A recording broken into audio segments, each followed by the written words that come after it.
জনাব মোহাম্মদ জালাল উদ্দিন, চাঁদপুর 2।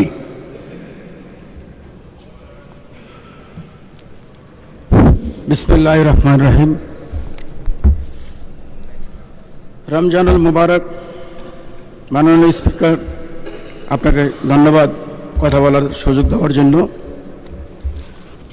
আমি শ্রদ্ধার সহিত স্মরণ করছি স্বাধীনতার ঘোষক শহীদ রাষ্ট্রপতি জিয়াউর রহমান। আমি আত্মার মাগফিরাত কামনা করছি ওনাকে সহ তিনবারের সফল প্রধানমন্ত্রী আপসের নেত্রী বেগম খালেদা জিয়ার।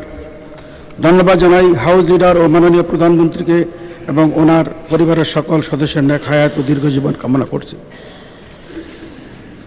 আমি কৃতজ্ঞতা জানাই আমার নির্বাচনী চাঁদপুর 2 এলাকার সর্বস্তরের নরনারী, হিন্দু মুসলিম সকলকে, যারা আমাকে 1,15,850 ভোট ব্যবধানে এবং প্রতিটি কেন্দ্রে জয়যুক্ত করে আমাকে সম্মানজনকভাবে নির্বাচিত করেছেন।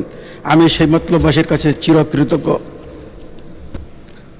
মাননীয় স্পিকার, মতলব শিক্ষা দীক্ষা একটা উল্লেখযোগ্য উপজেলা, অথচ যোগাযোগ উন্নয়নের পরশ একেবারে অবহেলিত। ঢাকা থেকে মতলবের এরিয়াল ডিস্টেন্স মাত্র 30 কিলোমিটার, 30 মাইল, অথচ আমাদের ঘুরে ঘুরে যেতে লাগে সময় 4 থেকে 5 ঘন্টা। যদি বাবেরচর গজারিয়া দনাগদা নদীর উপরে একটা সেতু হয়, মাত্র 700 কিলোমিটার একটা সেতু হলে আমরা 1 ঘন্টায় মতলব আসা যাওয়া করতে পারি।